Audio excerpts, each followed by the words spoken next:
할렐루야. 예, 복된 주님의 날 예배 자리에 나오신 여러분들을 주님의 이름으로 환영하고 또 복을 빕니다.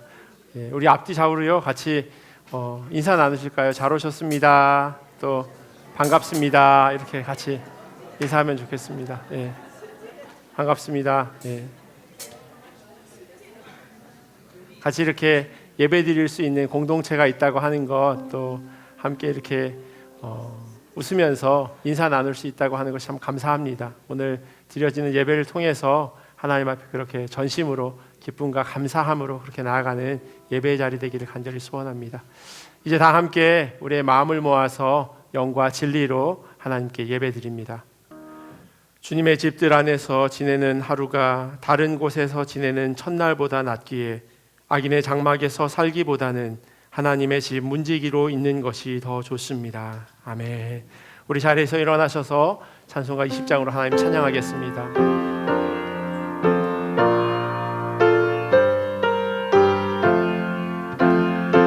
큰 영광 중에 계신 주, 큰 영광 중에 계신 주, 나 찬송합니다. 영원히 계신 주 이름 나 찬송합니다.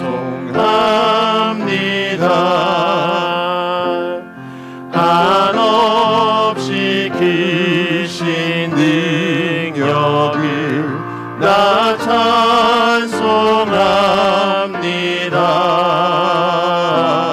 참되고 깊은 그 언약 나 찬송합니다. 온 천지 창조하시던 그 말씀이 믿어 영원히 변치 않는 줄 나 믿사옵니다.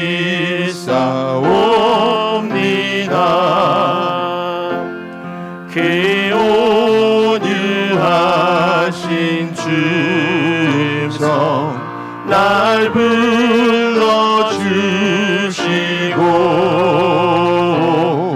그 품에 품어주시니 나 찬송합니다.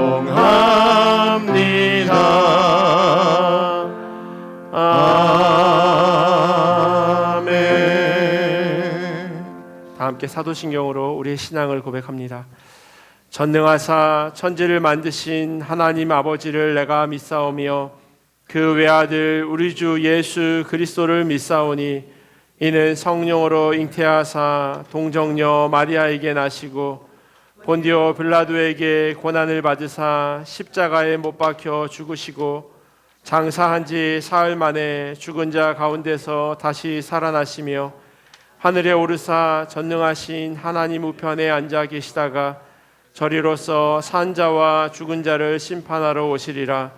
성령을 믿사오며 거룩한 공회와 성도가 서로 교통하는 것과 죄를 사하여 주시는 것과 몸이 다시 사는 것과 영원히 사는 것을 믿사옵나이다. 아멘. 우리 자리에 앉으셔서요 여전히 교회입니다. 같이 찬양하시겠습니다.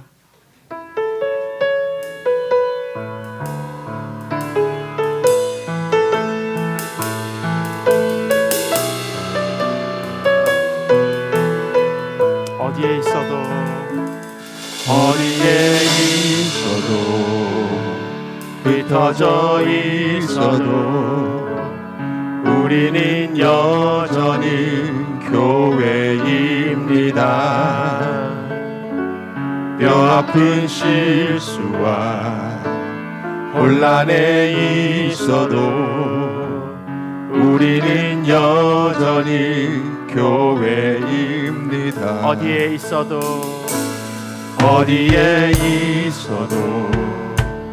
흩어져 있어도 우리는 여전히 교회입니다. 뼈 아픈 실수와 혼란에 있어도 우리는 여전히 교회입니다. 주 마음 알기를, 주 얼굴 보기를, 세상 사랑한 주님 함께 되기를, 우리 다시 한번 소망이 되기를, 이 땅 위에 기도하며 나아가기를. 상황은 무겁고 힘겨울 때에도 주님을 여전히 사랑합니다. 뼈아픈 아픔과 실패가 있어도 주님을 여전히 사랑합니다. 상황은 무겁고 힘겨울 때에도 주님을 여전히 사랑합니다. 뼈저린 아픔과 실패가 있어도 주님을 여전히 사랑합니다. 주 마음 알기를, 주 마음 알기를, 주 얼굴 보기를, 세상 사랑한 주님 함께 되기를, 우리 다시 한번 소망이 되기를, 이 땅 위에 기도하며 나아가기를, 주 마음 알기를, 주 얼굴 보기를, 세상 사랑한 주님 함께 되기를, 우리 다시 한번 소망이 되기를, 이 땅 위에 기도하며 나아가기를.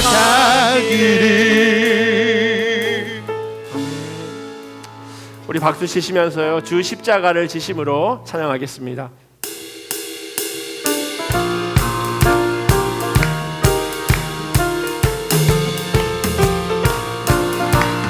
주 십자가를 지심으로 죄인을 구속하셨으니, 그 길을 보고 믿는 자는 주님의 진노 면하겠네.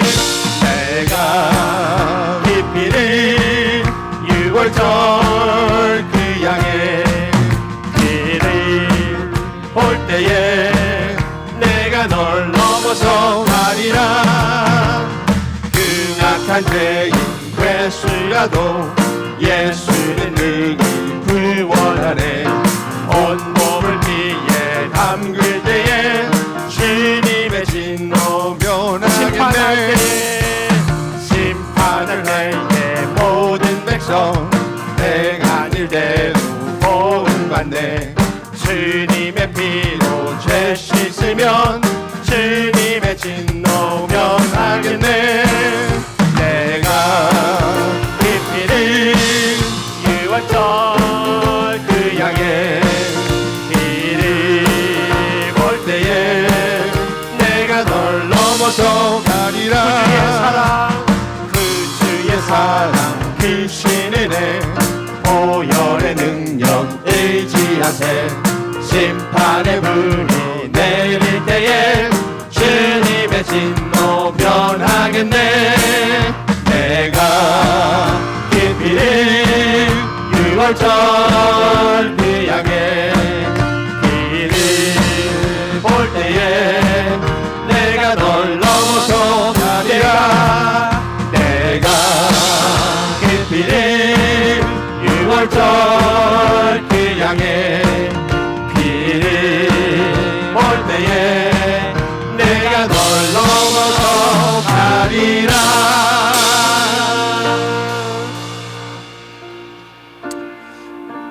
저희 수요 예배 때 불렀던 그 찬양인데요. 이제 역전되리라라고 하는 그런 제목의 찬양입니다. 처음 부르는 찬양일 수도 있는데요. 우리가 주님께 기도하는 마음으로, 기도하는 자로 서야 한다고 하는 그런 마음 담아서 같이 찬양하며 나아가겠습니다. 기도를 멈추지 마라.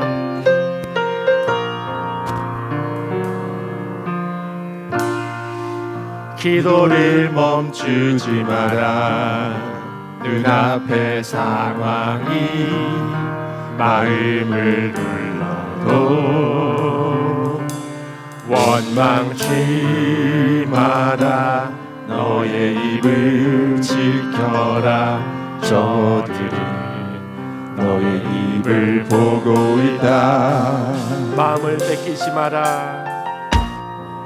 마음을 뺏기지 마라.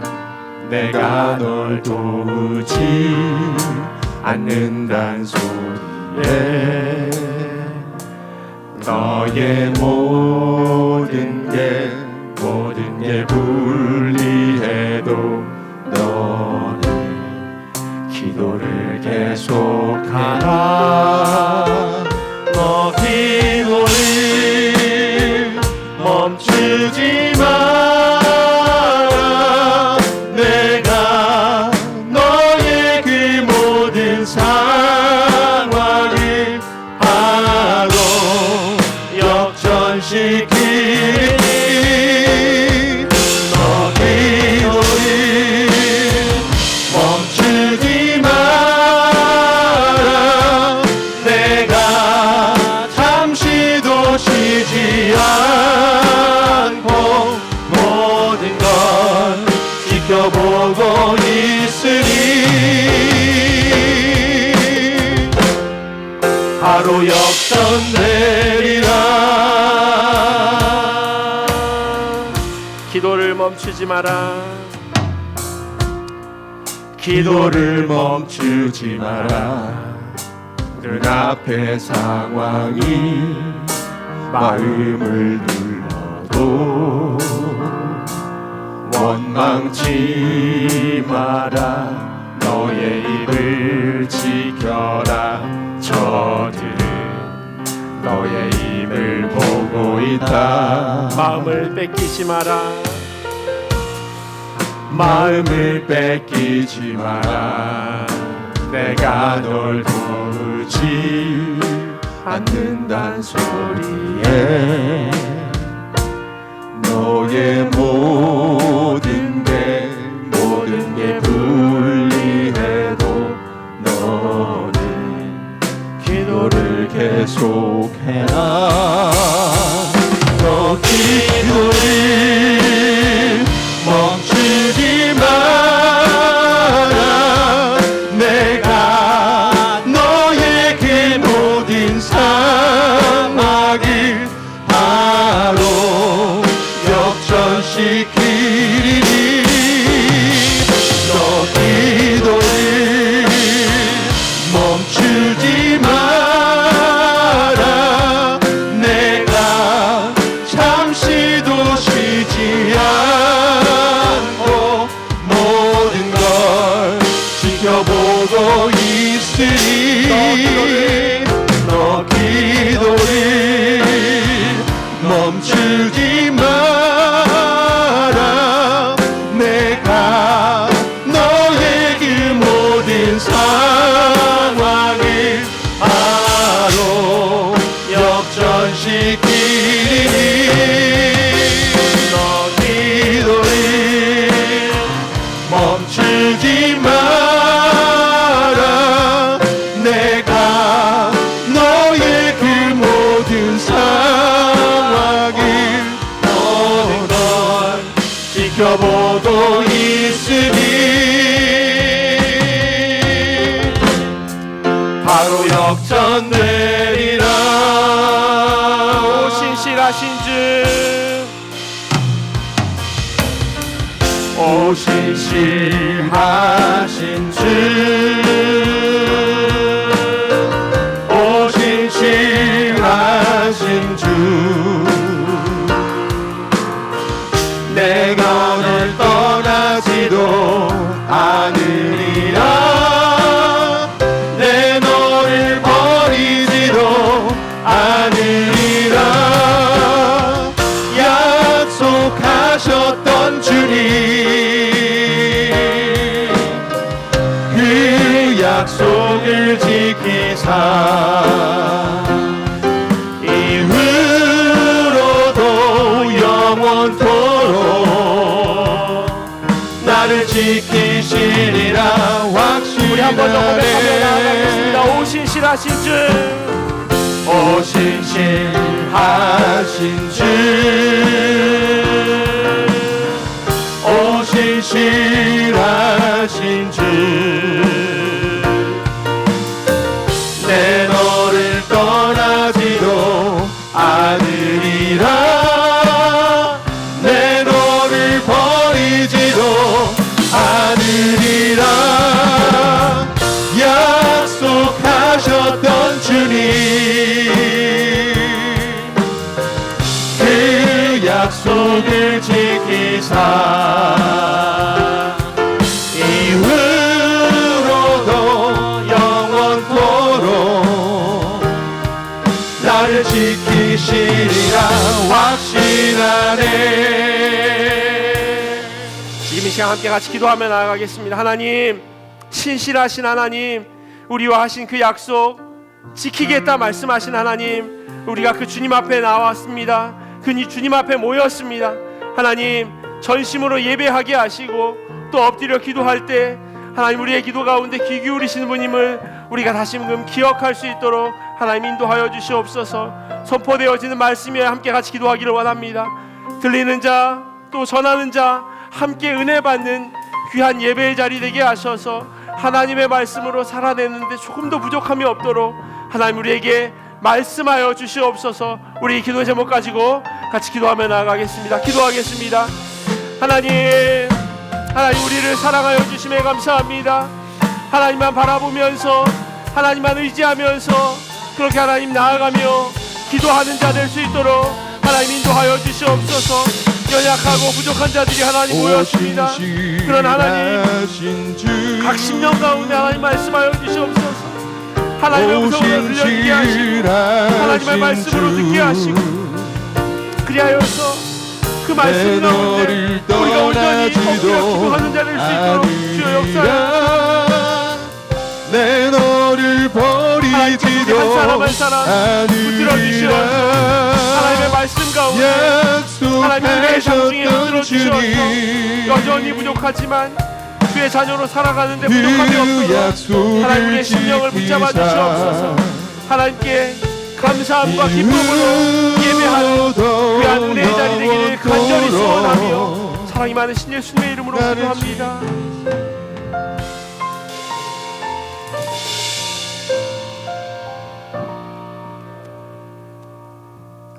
사랑과 은혜가 충만하신 아버지 하나님, 오늘도 저희들을 발길을 주의 전으로 인도하여 주시고 한자리에 모여 예배드리게 하심에 감사드립니다. 주님의 은혜로 한 주간을 살아낼 수 있음을 고백하며 이 시간 주님 앞에 나가오니 저희가 영과 진리로 드리는 예배를 받아 주시옵소서. 세상 속에서 수고와 짐 내리고 주님의 평안 속에 머물기를 원합니다.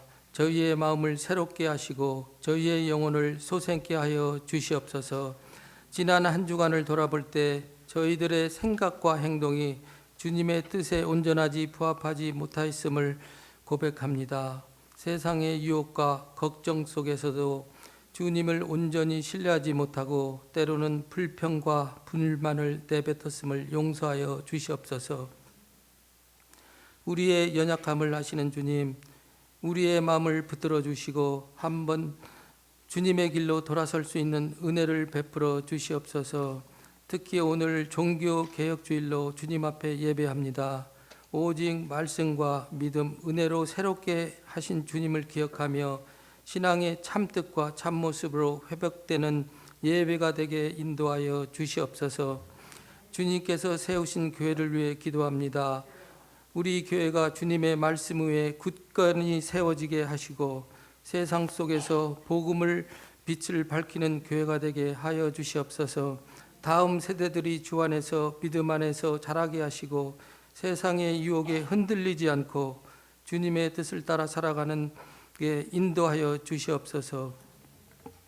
교회 안에서 서로 섬기고 사랑하는 성도 되기를 기도합니다.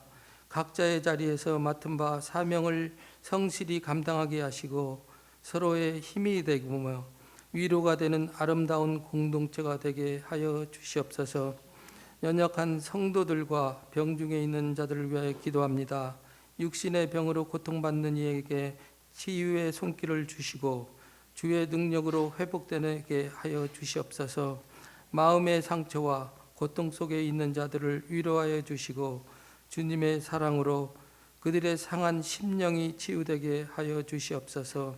오늘 말씀을 전하실 이충민 목사님께 성령의 충만함으로 함께하여 주셔서 주님의 지혜와 능력으로 말씀을 선포하게 하시고 그 말씀을 통해 우리 모두가 주님의 뜻을 깨닫고 변화되는 시간이 되게 하여 주시옵소서. 예배를 위해 여러모로 섬기는 모든 손길을 기억하여 주시옵소서. 찬양대, 주일학교 교사, 식당 봉사자들, 안내 등 모두가 주님의 기쁨이 되며 그들의 섬김을 통해 예배가 더욱 풍성하게 이루어지게 하옵소서.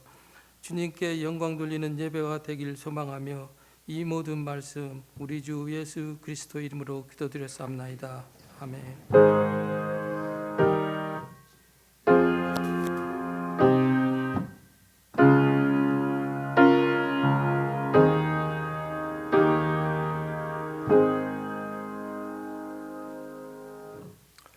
교회 소식 전해드리도록 하겠습니다. 주보를 참조해 주시면 좋겠습니다. 먼저 방문한 분이 계셔서 잠깐 소개하겠습니다. 저희 여행 중에 방문하셨는데요.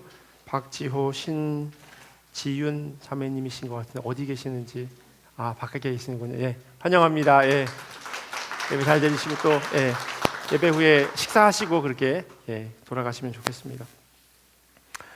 주보 보시면요, 오늘 2부 예배 후에 목자 교육이 있습니다. 목자와 초원직이 되시는 분들은 본당에 남아서 교육에 참여해 주시면 감사하겠습니다. 그리고 오후 1시에는 교육부서 부장 모임이 있습니다.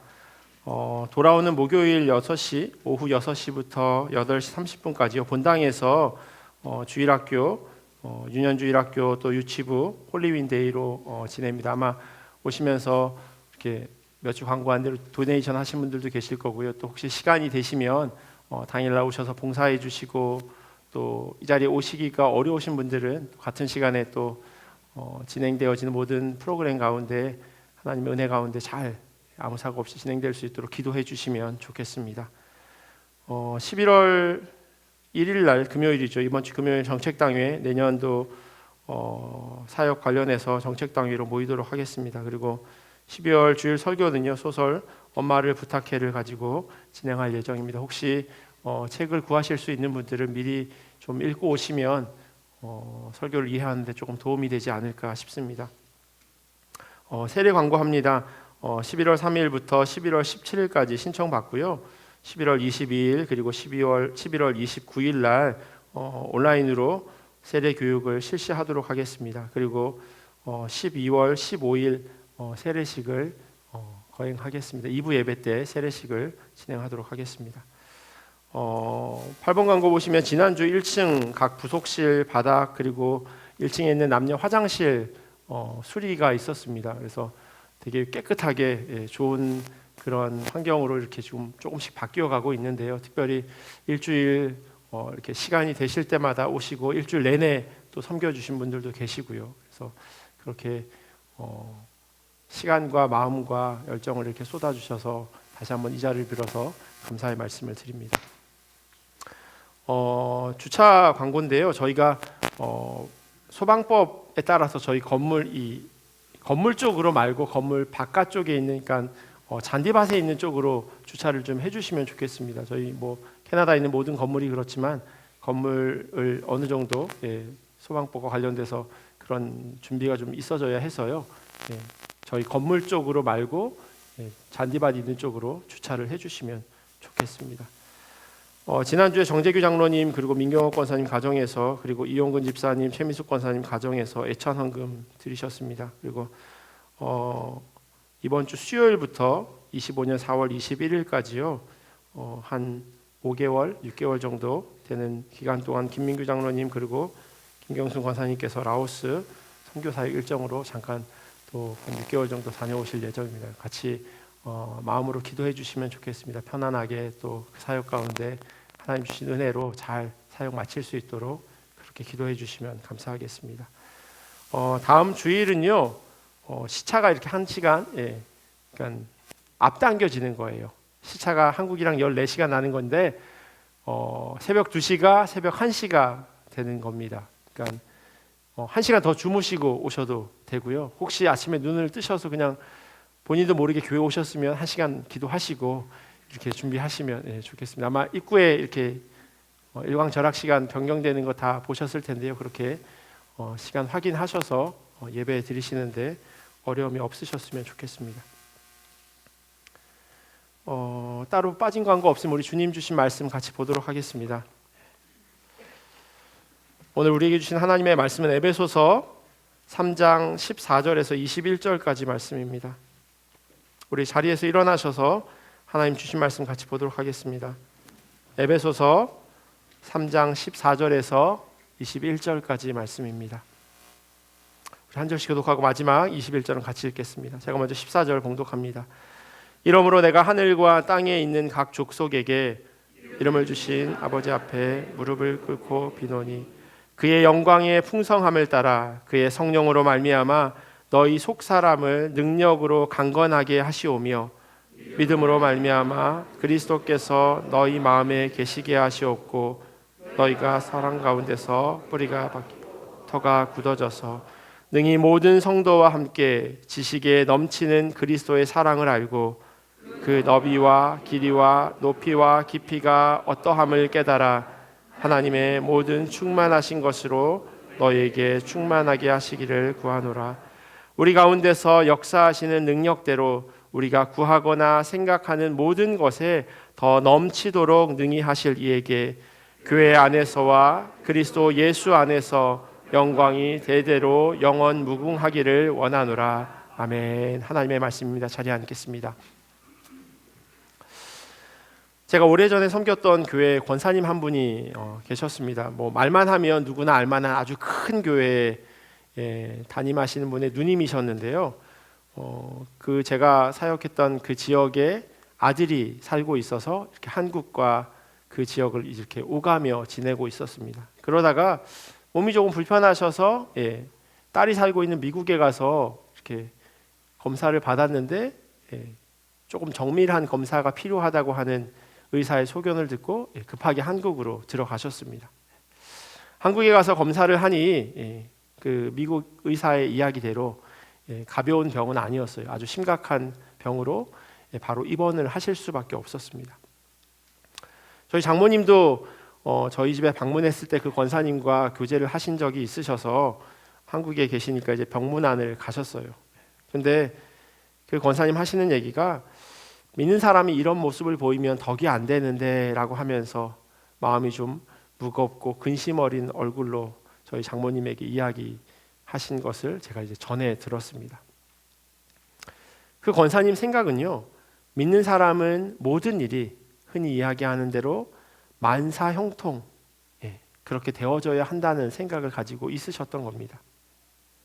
그렇게 이렇게 병이 걸리거나 경제적으로 힘든 모습으로 다른 사람에게 대할 때 다른 사람에게 덕이 되지 않는다라고 하는 생각을 하신 겁니다. 사실 우리도 이와 비슷한 이야기를 많이 합니다. 믿는 사람이 잘 돼야지, 그래야 믿지 않는 사람들이 예수 믿을 거 아니냐고, 그래야 하나님께 영광이 되는 거 아니냐고 그렇게 이야기합니다. 사도 바울 당시에도요, 교회 안에 이런 생각을 가진 사람이 많이 있었습니다. 그래서 바울이 이렇게 이야기합니다. 오늘 저희가 읽은 본문 바로 앞절에 있는 말씀이 에베소서 3장 13절에요. 그러므로 너희에게 구하노니 너희를 위한 나의 여러 환난에 대하여 낙심하지 말라. 이는 너희의 영광이니라 라고 사도 바울이 이야기합니다. 예수 믿고 복음 전하다 옥에 갇히고 환난을 당하는 나를 보고 사람들이 낙심할 수 있지만 에베소 교회 성도 여러분들은 그러지 않으셨으면 좋겠습니다. 오히려 내가 지금 당하고 있는 이 환난은 세상 사람들의 생각과 달리 여러분들에게 그리고 하나님에게 영광입니다라고 사도 바울이 고백합니다. 사실 이해하기 쉽지 않습니다. 고난은 힘든 건데 그게 무슨 영광이라고 이야기할 수 있을까요? 그런데 그렇게 고백할 수 있는 이유가 있어요. 왜냐하면 사도 바울이 추구하는 삶의 모습이 사람들이 예수 그리스도를 믿어서 사망에서 생명으로 옮겨지는 것에 있기 때문입니다. 그게 사도 바울이 가지고 있는 사명이고 부르심이었어요. 믿지 않는 사람들을 예수 믿게 하는 것, 그것을 위해서 내 생명을 조금도 아까운 것으로 여기지 않겠다라고 사도 바울이 이야기하였습니다. 이렇게 자기 삶을 통해서 하나님의 하나님 되심이 드러나는데 그게 영광이 아니고 무엇이겠습니까? 예수님께서도 제자들에게 다음과 같은 말씀을 하십니다. 요한복음 16장 33절에 보면요, 이것을 너희에게 이르는 것은 너희로 내 안에서 평안을 누리게 하려 함이라. 세상에서는 너희가 환난을 당하나 담대하라. 내가 세상을 이겼노라 말씀하십니다. 믿는 사람에게는 환난과 시험, 어려움과 고난이 비껴간다고 생각하지만 예수님께서는 오히려 그 반대를 말씀하고 계세요. 세상에서 환난을 당하는 것이 당연하다. 하지만 그 환난에 대한 반응은 달라야 한다는 겁니다. 용기를 내야 하고 담대해야 합니다. 왜냐하면 예수 그리스도께서 이미 싸워서 이겨놓은 싸움이기 때문입니다. 사도 바울 역시 같은 맥락에서 에베소 교인들에게 말하고 있습니다. 사도 바울이 당한 환난은요, 그리고 그리스도를 믿는 이들이 겪는 어려움은 마치 장수의 몸에 난 상처 같고 군인의 가슴에 달려있는 훈장과도 같습니다. 수많은 전쟁에서 싸워 이겼고 그 가운데서 어려움의 시간을 보냈다고 하는 것이 가슴에 달려있는 훈장으로 확인이 되어지는 거겠죠. 세상이 추구하는 삶의 방식과 하나님의 생각이 같지 않기에 이와 같은 환난과 시련을 사도 바울은 당연하게 여겼습니다. 세상과 하나님의 방식이 서로 충돌하기에 그 가운데 스파크가 일어날 수밖에 없다고 사도 바울은 이야기하고 있는 겁니다. 복음을 전하는데 아무런 환난이 없다면 그것이 오히려 낙심거리가 되고 부끄러움이라고 사도 바울은 생각했습니다. 아직 이방인 출신이 많이 있었던 그 에베소 교회 성도들에게 이것을 이해시키기란 쉬운 일은 아니었습니다. 그래서 오늘 본문의 시작이 이러므로라고 하는 그 말로 시작하는 겁니다. 14절과 15절 보시면요, 이러므로 내가 하늘과 땅에 있는 각 족속에게 이름을 주신 아버지 앞에 무릎을 꿇고 비노니라고 이야기합니다. 이게 오늘 사도 바울이 이야기하고 있는 기도의 첫 번째 시작이에요. 바울이 기도하는 대상은요, 모든 이름을 붙여주신 천지를 지으신 하나님 아버지라고 고백합니다. 오늘 저희가 함께 보는 이 사도 바울이 교회를 향한 기도, 간절한 기도 두 번째는요, 지난주에 본 에베소서 1장 말씀과 이렇게 서로 대화를 주고받는 것처럼 여겨집니다. 에베소서 1장에는요, 바울이 이렇게 기도했어요. 우리 주 예수 그리스도의 하나님 영광의 아버지께서 지혜와 계시의 영을 너희에게 주사 하나님을 알게 하시고, 에베소 교인들에게 하나님을 알기를 원한다고 기도했는데 그 하나님이 어떤 분이시냐라고 하는 대답으로 오늘 3장에서 이야기해 주고 있는 겁니다. 그 하나님은 땅에 있는 모든 족속들의 이름을 붙여주신 분이라고 그렇게 고백하는 겁니다. 이 말은요, 하나님께서 창조주이심을 뜻하는 동시에 유대인이나 이방인이나 믿는 사람, 믿지 않는 사람 다 하나님께서 사랑하시는 창조물이다라고 하는 그 의미가 이 단어 안에 들어가 있는 겁니다. 10손가락 깨물어서 안 아픈 손가락이 없다라는 우리말이 있습니다. 제 아버지도 이와 비슷한 이야기를 종종 하셨어요. 고슴도치도 지 새끼는 안 까스럽다 이런 이야기 하시더라고요. 고슴도치 털이 얼마나 뾰족합니까? 그런데요, 그 털도 어미 고슴도치에게는 까끌거리지 않는데요. 왜냐고요? 내 새끼니까요. 세상을 말씀으로 창조하시고 하늘과 땅에 있는 각 족속의 이름을 붙여주신 분이 바로 우리 하나님이십니다. 그러니까 우리 모두가 하나님의 창조물이라는 거죠. 그런데 어떻게 누구는 이뻐하고 누구는 미워할 수 있겠습니까? 절대로 그럴 수 없죠. 왜냐하면 우리 모두는 하나님의 자녀들이니까요. 아브라함의 조카 롯이요, 소돔에 살고 있었는데 하나님께서 그 땅을 심판하시겠다라고 하는 이야기를 아브라함에게 들려주셨어요. 그래서 아브라함이 하나님께 그 땅을 위해 빌기 시작합니다. 이때 피조물인 아브라함이요, 창조주 되시는 하나님에게 말도 안 되는 그런 흥정 아닌 흥정을 하게 되죠. 의인이 10명이 있으면 어떻게 하시겠습니까? 의인이 10명에서 5명이 모자라는 45명이면 어떻게 했습니까? 40명이면 어떻게 했습니까? 계속해서 줄여나가서 나중엔 10명까지 줄어들게 됩니다. 사람들은요, 아브라함이 소돔 땅을 위해 빌었다라고 그렇게 생각할 수도 있지만요, 하나님의 진심은 그 땅이 심판받는 것 아니었던 겁니다. 하나님은 어떻게 하면 그 땅이 심판받지 않게 될 수 있을까? 그 마음을 아브라함은 잘 알았고, 하나님은 그 아브라함의 말도 안 되는 그 뒤를 계속해서 응해 주셨습니다. 하나님께서 그와 같은 요구를 받아주신 것, 이걸 어떻게 사랑이 아니라고 이야기할 수 있겠습니까?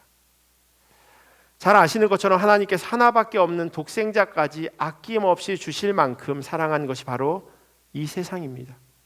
이 세상 안에는 당연히 유대인과 이방인이 공존하며 살아갑니다. 에베소서의 표현을 빌리자면 유대 사람들이나 이방 사람들이나 약속을 함께 가지고 있는 공동 상속자예요. 에베소서 3장 6절에 이렇게 말씀합니다. 이는 이방인들이 복음으로 말미암아 그리스도 예수 안에서 함께 상속자가 되고 함께 지체가 되고 함께 약속에 참여하는 자가 됨이라. 바울은요, 우리 믿는 사람들 그리고 믿지 않는 사람들 역시 하나님께서 창조하신, 그러니 우리가 엎드려 기도하는 그 기도의 대상은 우주 만물을 창조하신 하나님이다라고 그렇게 이야기하고 있습니다. 그리고 이 사실을 에베소 교인들이 알기를 기도합니다. 오늘 본문 가운데 기록되어 있는 두 번째 바울의 기도는 이렇습니다. 그의 영광의 풍성함을 따라 그의 성령으로 말미암아 너희 속사람을 능력으로 강건하게 하시오며. 에베소서 1장에는요 이렇게 말해요. 너희 마음의 눈을 밝히사 그의 부르심의 소망이 무엇이며 라고 이야기합니다. 하나님의 부르심에 속한 소망을 이루어 가기 위해서 성령을 통해서 속사람, 그들에게 주님의 능력이 강건하게 되기를 사도 바울은 기도합니다. 본문을 다시 보시면요, 사도 바울이 말하는 것은 육체의 강건함이 아니라 내적인 강건함입니다. 바울이 지금 처해 있는 상황은요, 감옥에 갇혀 있기에 그 어느 때보다 육체의 강건함이 필요해요. 그래야 그 어려움의 시간을 버텨낼 수 있으니까요. 그러나 사람들을 넘어뜨리는 건요, 때때로 육체의 연약함이 아니라 마음의 연약함이에요. 이게 사람을 고꾸러뜨립니다. 혹시 팔이 없는데 팔이 가렵다는 이야기 들어보셨나요? 팔다리를 어떤 사고나 질병으로 인해서 절단하게 된 그 사람에게 팔과 다리는 붙어 있지 않아요. 그런데 머릿속으로 그 팔이 간지럽다라고 하는 신호를 보낸대요.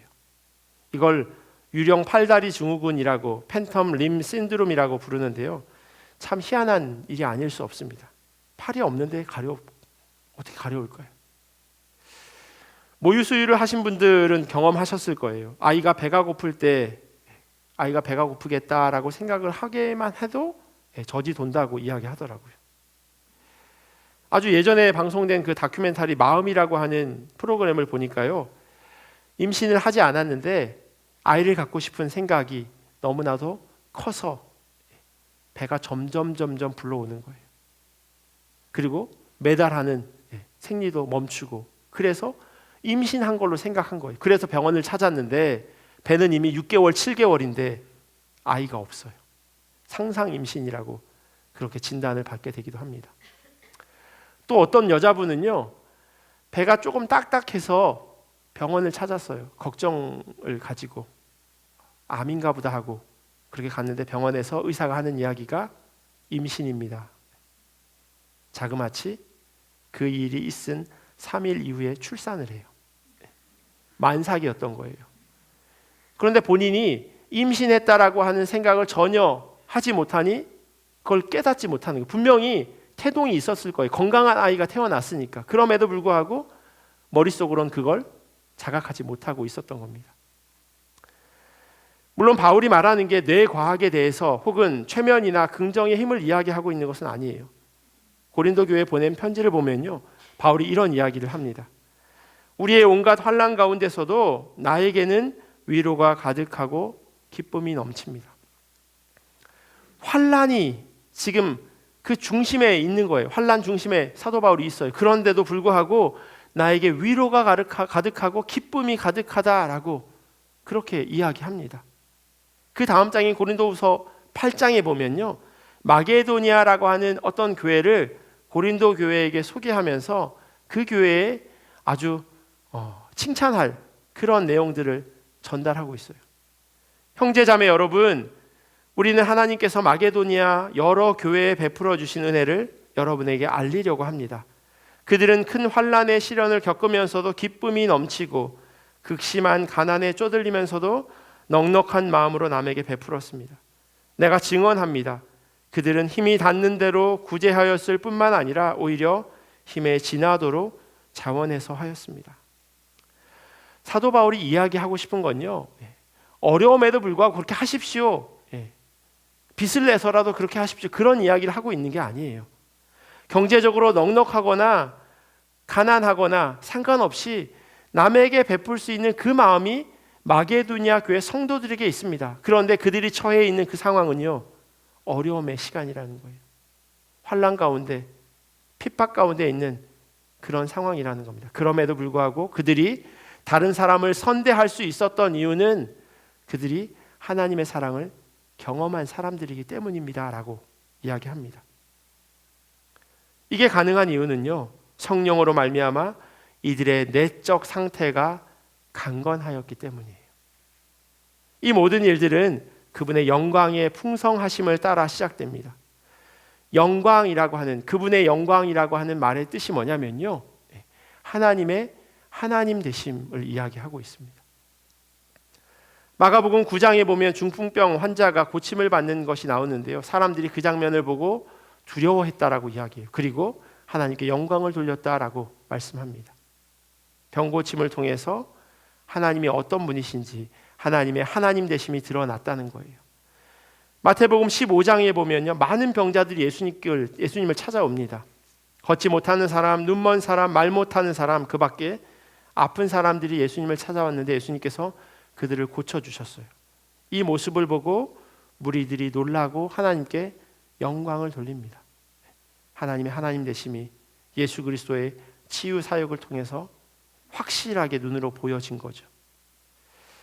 우리의 삶 가운데 그분의 영광이 풍성하게 드러나도록 이끄시는 분이 성령님이라고 말씀합니다. 성령님께서 그 일을 우리 안에서 이루어 가신대요. 바울처럼 감옥에 갇히면 낙심할 수밖에 없습니다. 경제적으로 가난하면 남을 돕겠다라고 하는 마음을 가지기 쉽지 않죠.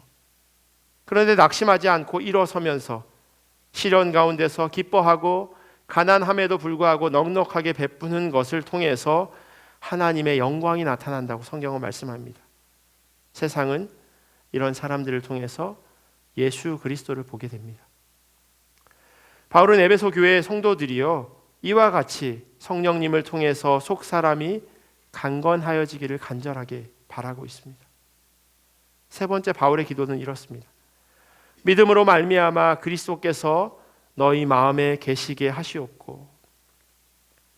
에베소서 1장을 보면요, 바울은 성도 안에서 그 기업의 영광의 풍성함이 무엇이며 라고 기도했는데, 저희가 지난주에 본 것처럼 그 기업의 영광, 기업이라고 하는 것이 상속이라고 말씀드렸습니다. 그 상속은 다름 아닌 그리스도께서 우리 마음에 머무시는 것이래요. 그리스도께서 우리 마음에 머무시고 머물러 계시는 것, 이것은요 믿음으로 가능합니다. 바울이 갈라디아 교회의 교인들에게요 이렇게 질문합니다. 내가 너희에게서 다만 이것을 알려 하노니 너희가 성령을 받은 것이 율법의 행위로냐 혹은 듣고 믿음으로냐 라고 이야기합니다. 믿음은 들음에서 나고 들음은 그리스도의 말씀으로 비롯된다라고 로마서에 기록되어 있습니다.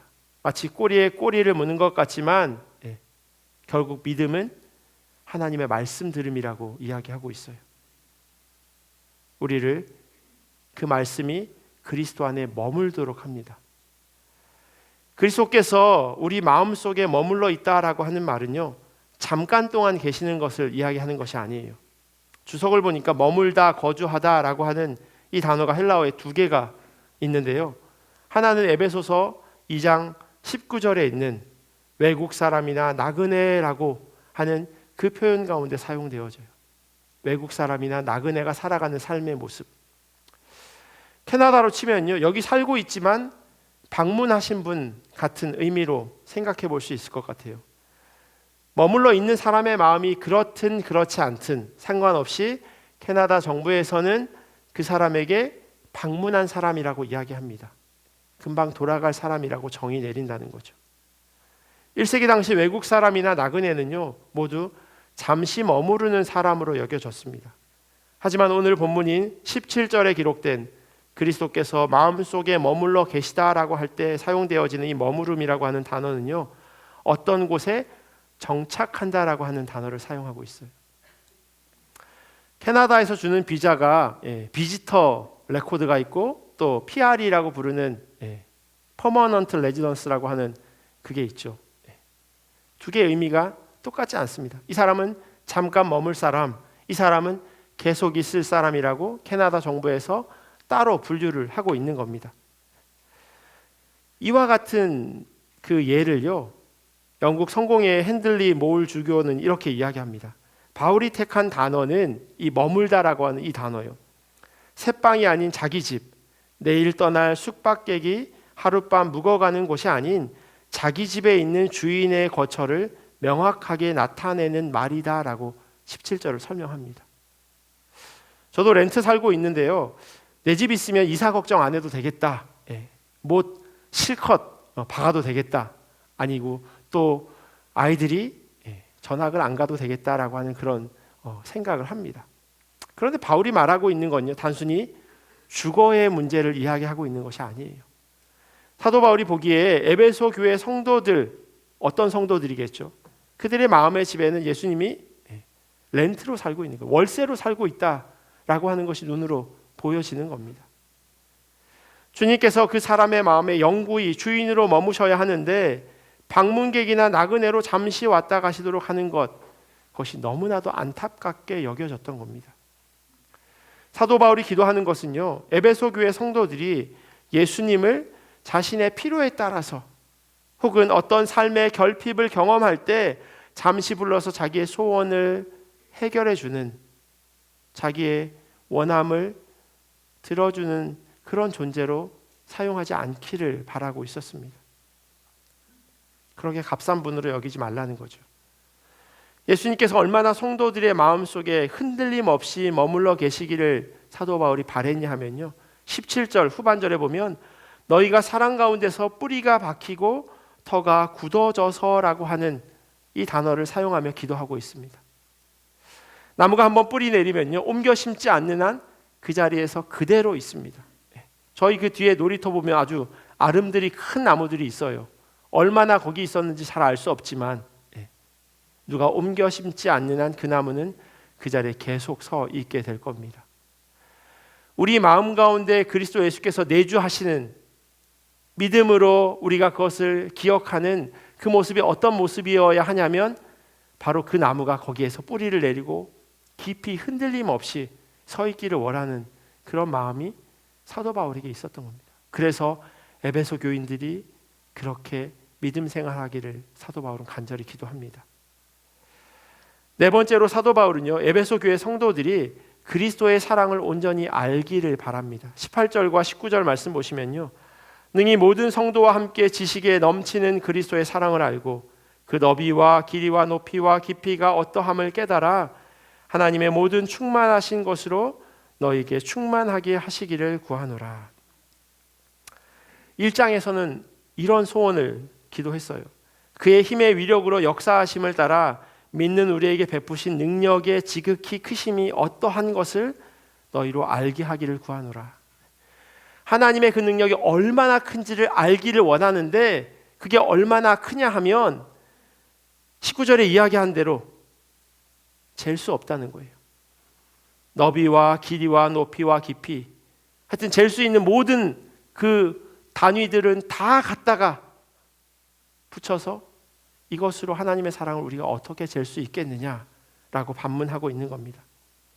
1장에서 하나님의 능력이 얼마나 엄청나게 큰지 알기를 원한다고 기도했는데 3장에 들어와서는 우리가 상상하고 생각하는 것을 초월해서 그분의 사랑이 에베소 교회 성도들에게 있기를 기도하고 있는 겁니다. 그 한이 없는 사랑을 우리가 어떻게 측량할 수 있겠습니까? 그 사랑을 우리가 어떻게 가늠할 수 있겠습니까? 우리가 받은 사랑과 은혜를 말로 표현할 수 없습니다. 1050년에 쓴 유대인 찬양시인 하다무트 서곡에 보면 이런 내용이 있어요. 하나님의 크신 사랑은 말로 다 할 수 없다. 하늘 전체를 양피지로 삼고 땅 위의 모든 초목을 펜으로 삼고 온 세상의 물을 다 잉크로 하여 온 인류가 필기사가 되어 죽을 때까지 써도 다 쓸 수 없다. 이렇게 이야기해요. 그래서 이 노래 미국의 프레드릭 레만 목사님이 자신이 만든 그 찬양의 3절에 옮겨 놓은 겁니다. 하늘을 두루마리 삼고 바다를 먹물 삼아도 한없는 하나님의 사랑 다 기록할 수 없겠네. 저희가 잘 아는 찬송가 304장이죠. 그 크신 하나님의 사랑 3절의 가사예요. 하나님의 사랑을 사도 바울은 로마서에서 이렇게 이야기합니다. 의인을 위해서라도 죽을 사람이 거의 없습니다. 더욱이 선한 사람을 위해서라도 감히 죽을 사람은 드뭅니다. 죄 있는 사람은 말할 것도 없고 선한 사람이라고 해도 그 사람을 위해서 대신 죽을 사람은 거의 없다고 이야기해요. 가끔가다 신문에 의인이라고 그렇게 나오는 기사를 보실 겁니다. 어떤 사람을 살리려고 하다가 죽게 되는 거죠. 경우에 따라서요, 그 사람을 살리고 내가 죽는다라고 하는 그 판단을 하기 이전에 몸이 먼저 반응한 일일 겁니다. 내가 죽는다라고 하면 그런 선택을 쉽사리 하기 어려워요. 그것도 죄인을 위해서라면 어느 누가 그런 일을 할 수 있겠습니까? 그런데 로마서 5장 8절에 그런 분이 계시다고 이야기합니다. 우리 같이 한번 읽어볼 거예요. 로마서 5장 8절인데요. 우리가 아직 죄인 되었을 때에 그리스도께서 우리를 위하여 죽으심으로 하나님께서 우리에 대한 자기의 사랑을 확증하셨느니라. 아멘. 아멘이세요? 이 확증이라고 하는 단어의 원뜻이 어떤 의미냐면요, 어떤 한 장소에 같이 있는 거예요. 그 원어의 영어 뜻을 보니까 to place together, to set in the same place라고 돼 있어요. 한 장소에 같이 있는 거예요. 어떤 장소? 예수 그리스도의 피 흘리신 그 십자가의 그 장소로 우리를 그대로 옮겨 놓으신 거예요. same place로 우리를. 그래서 확인시켜 주는 거예요. 내가 널 얼마나 사랑하는지 봐. 그게 바로 이 로마서 5장 8절에 있는 자기 사랑의 확증인 겁니다. 의인을 위해서 죽는 사람도 거의 없는데 죄인들을 위해서, 그것도 하나뿐인 독생자 아들을 십자가에 죽이셨다고 하는 것, 이것보다 더 확실한 사랑의 증명이 어디 있겠습니까? 이 사랑을 에베소 교인들이 조금이나마 깨달아 알 수 있도록 사도 바울은 기도하고 있습니다. 그리고 기도를 이렇게 마무리합니다. 우리 가운데서 역사하시는 능력대로 우리가 구하거나 생각하는 모든 것에 더 넘치도록 능히 하시리에게 교회 안에서와 그리스도 예수 안에서 영광이 대대로 영원 무궁하기를 원하노라. 아멘. 사도 바울은 이 모든 간구가 자신의 욕심이나 능력을 따라 이루어지기를 빌지 않습니다. 그렇다고 하나님의 능력을 제한하는 것은 더더욱 아니에요. 이 모든 기도를 주님께 온전히 내어 맡깁니다. 왜냐하면 우리를 사랑하시기에 부족한 우리가 구하는 것보다 더 많은 것을 허락하실 주님임을, 그 신실하신 분임을 사도 바울은 잘 알고 있었기에 주님의 방법과 주님의 때에 하나님의 뜻이 이루어져 나가기를 온전히 의탁합니다. 이 에베소 교회를 향한 중보의 기도는요, 우리 가운데 그리고 교회 안에서 마지막으로는 그리스도 예수 안에서 이루어져야 한다라고 마치고 있어요. 그리고 모든 영광은 하나님이 받으셔야 합니다. 바울이 에베소 교회를 위해서 드리는 이 기도는요, 하나님이 어떤 분이신지, 우리를 구원하신 예수 그리스도의 사랑이 얼마나 큰지, 그리고 우리 안에 그리스도께서 온전히 거하실 수 있도록 성령님께서 계속 역사하고 있음을 간절히 붙잡고 기도하고 있습니다. 중보하고 있는 거예요. 그리고 오늘 이 말씀을 듣는 우리와 우리 교회를 위한 중보이기도 합니다. 하나님께서는 이 땅에 있는 모든 사람들을 사랑하세요. 당연히 거기에 우리도 포함됩니다. 내가 얼마나 사랑받는 존재인지를 우리는 반드시 기억해야 합니다. 어느 만큼 독생자를 아낌없이 내어줄 만큼 하나님이 나를 사랑한다라고 하는 거죠. 그 어떤 것보다 내가 귀하다고 하는 것을 우리는 기억해야 할 것입니다. 때로는 우리의 상황과 처지가 우리를 낙담하게 하고요, 실망시키지만 우리 안에 거하시는 주님의 능력으로 일어설 수 있기를 간절히 소원합니다. 주님 주시는 정말로 세상이 줄 수 없는 평안이 우리 가운데 가득하여서 세상이 지배하는 것이 아니라 주님께서 우리를 지배하시도록 내어드려야 할 것입니다. 말씀의 자리 더욱 사모하시기를 간절히 소원합니다. 믿음으로 우리 마음에 주님께서 계속 거하실 수 있도록 말씀 들음을 더욱 힘쓰시기를 소원합니다. 그래서 나를 향한 주님의 사랑이 얼마나 엄청난지, 너비와 길이와 높이와 길이를 측량할 수 없다고 하는 그 사실을 충분히 경험하고 주님, 내가 그것을 경험하였습니다라고 고백하는 우리 성도들이 되면 좋겠습니다. 바울이 오늘 기도의 마지막에 했던 말처럼요, 우리 안에서, 교회 안에서, 그리고 예수 그리스도 안에서 모든 영광이 오직 하나님께만 있도록 우리가 하루하루 살아드리기를 주님의 이름으로 간절히 축원합니다. 기도하겠습니다. 참 좋으신 하나님, 감사합니다. 교회를 향한 그 바울의 간절한 기도를 우리가 새겨 듣게 하여 주시옵소서. 우리 안에서, 또한 교회 안에서 예수 그리스도가 오직 하나님의 영광 되어짐, 우리가 그것을 기억하며 살아가게 하시고, 무엇보다도 하나님의 하나님 되심이 우리의 삶을 통하여 온전히 증명될 수 있도록 인도하여 주시옵소서. 말씀 들음으로 날마다 우리의 믿음이 더하여지기를 간절히 소원합니다. 주님께 더 가까이 나아가기를 원합니다. 그래서 우리가 살아가는 그 삶의 모습이 예수 그리스도를 온전히 보여주는 창문 될 수 있도록 주여 인도하여 주시옵소서. 감사하며 사랑이 많으신 예수님의 이름으로 기도합니다. 아멘. 우리 주신 말씀 기억하면서의 찬송가 304장 같이 찬양하시겠습니다.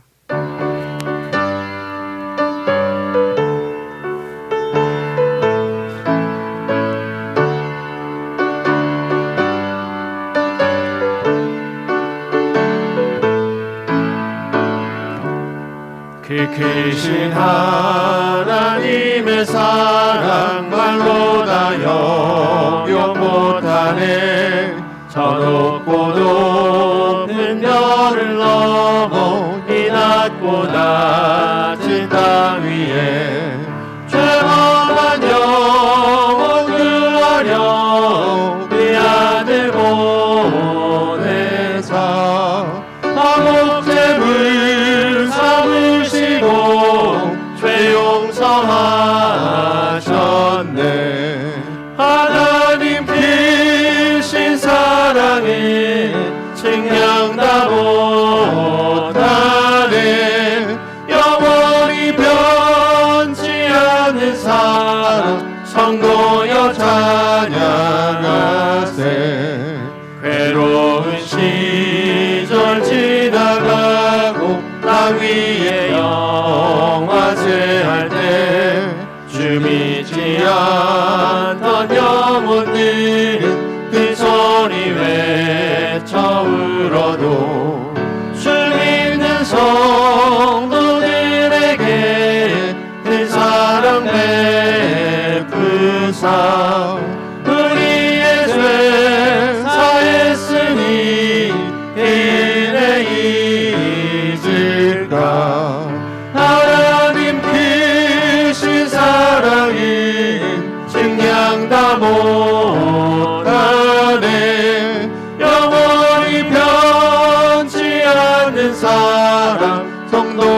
다 같이 일어나셔서 봉헌하시겠습니다.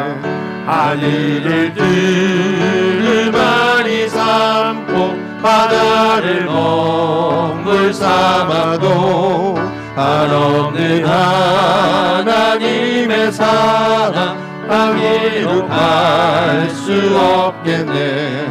하나님의 크신 사랑 그 어찌 닿았을까. 저 하늘 높이 쌓아도 채우지 못하리. 하나님 크신 사랑은 증량다 못하네. 영원히 변치 않는 사랑 성도여 찬양하세.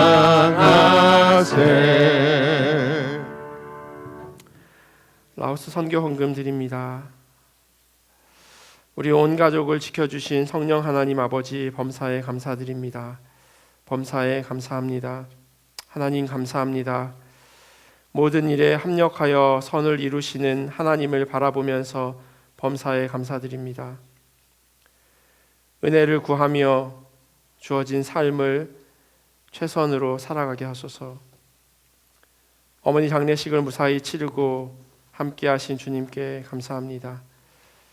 고국 방문 떠나는 여정에 주님이 함께 동행하여 주실 것에 감사드립니다.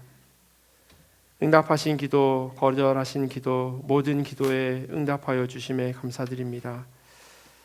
하나님께 범사에 감사드립니다. 기도하겠습니다. 하나님 감사합니다. 하나님께서 우리로 귀한 물질들을 하나님 앞에 올려드릴 수 있도록 은혜 더하시니 감사합니다.